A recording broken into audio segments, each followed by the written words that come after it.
Hapa iko historia ndefu kidogo kuhusu hili daraja ama kuhusu hili ziwa.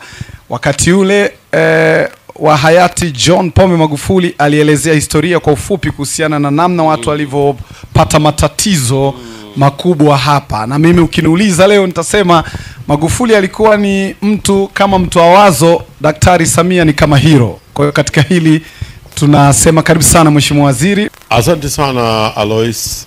Dhumuni ni kueleza mafanikio ya serikali ya awamu ya 6 ya Rais Daktari Samia Suluhu Hassan, serikali ya Chama cha Mapinduzi. Katika miaka minne hii ya Rais Samia, mambo makubwa na mazuri yamefanywa. Nitaomba tu niseme moja kubwa, Rais Samia katika mambo makubwa aliyoyafanya yeye ni kuendeleza yale yaliyoanzishwa na mtangulizi wake. Unajua hii kitu ni kubwa sana, kwamba wewe umekuta kazi zinaendelea na wewe ukasema kazi ziendelee. Utamaduni wa kibinadamu walio wengi ungeweza kusema kwa bwana, let me make my own visions zingine, nianze kukatua vingine. Lakini Rais Samia amekuwa muungwana sana, amesimamia kazi na mifano ipo. Moja ni hili daraja la Kigongo Busisi ambalo alilikuta 25% na yeye amelikamilisha.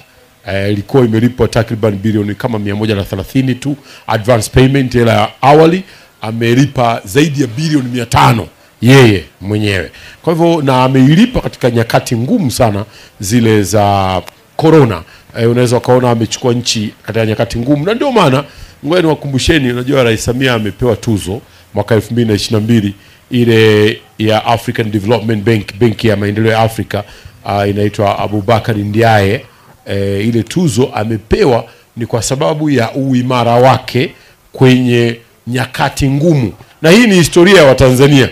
Huwa tunapita kwenye changamoto alafu wenyewe tunaangaliana hivi, tunasema hapo nako tumekatisha pia vile vile. Kazi hiyo ameifanya. Na hiyo tuzo mwaka huu amepewa Rais Lourenço yule wa Angola kwa sababu ya ujenzi wa ile Lobito Corridor. Kwa hivyo niseme tu katika miaka hii minne amejenga lami 1366 kilometers zimekamilika. Na kuna majenzi yanayoendelea ya lami zaidi ya 2300 kama na 84 hivi kilometers zinaendelea. Lakini pia vile vile kuna barabara zilizoko katika stages mbalimbali takriban kilomita 1561 nchi nzima ziko zinaendelea, ziko katika hatua mbalimbali. Ukifanya tathmini ya hakika kabisa, na mimi kwa sababu kazi yangu nimefanya tathmini ya kuanzia awamu zilizotangulia mpaka hii leo, awamu hii ya Rais Samia ndio awamu ambayo imeweka mkazo na fedha nyingi zaidi kwenye ujenzi wa miundombinu kuliko awamu nyingine yoyote.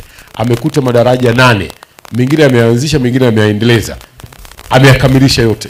Moja ni hili hapa la Kigongo Busisi, lingine la Tanzanite pale Dar es Salaam, liko daraja la Kitengule Kagera, liko daraja la Wami, liko daraja la Gerezani.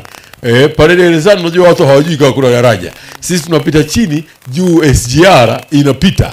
Kazi ile ameifanya Rais Samia. Na daraja la Msingi pale Singida amefanya, na madaraja makubwa mengine 12 yaliyo katika stages mbalimbali. Hapa tuna daraja la Sukuma, daraja la Simiyu, liko daraja la Itembe pale Bariadi, kule Meatu linaendelea. Lakini vile vile tuna daraja la Pangani kule Tanga, mita takriban 510 linaendelea. Madaraja 12 yanaendelea nchi nzima. Kwa hivyo unaweza ukaona pia hapa tuna vivuko 5 hapa katika eneo la Ziwa Victoria kwa ajili ya kutoa huduma. Haya ni mafanikio makubwa sana. Ukisoma literatures ni kwamba katika historia hapajawahi kuwa na miradi ya vivuko ya pamoja 5 kwa wakati mmoja. Ni wakati huu wa Rais Daktari Samia Suluhu Hassan peke yake. Na ndio maana sisi wa Tanzania tuna kila sababu ya kujipongeza na kuona kwamba kuna kazi kubwa na nzuri inayoendelea. Na unajua sisi nchi yetu tulivyopata uhuru, barabara peke yake iliyokuwa ya lami wana historia, wanasema ni ile ya kutoka Dar es Salaam kwenda Morogoro. Hatukuwa na barabara. Yaani hizi barabara zote unazoziona tumejenga Tanzania huru sisi wenyewe. Hatukurithi sisi barabara kutoka kwa wakoloni. Ndio maana nchi zingine majirani zetu usiwaone hivyo, ni kwamba wamerithi madaraja, wamerithi mabarabara kutoka kwa wakoloni.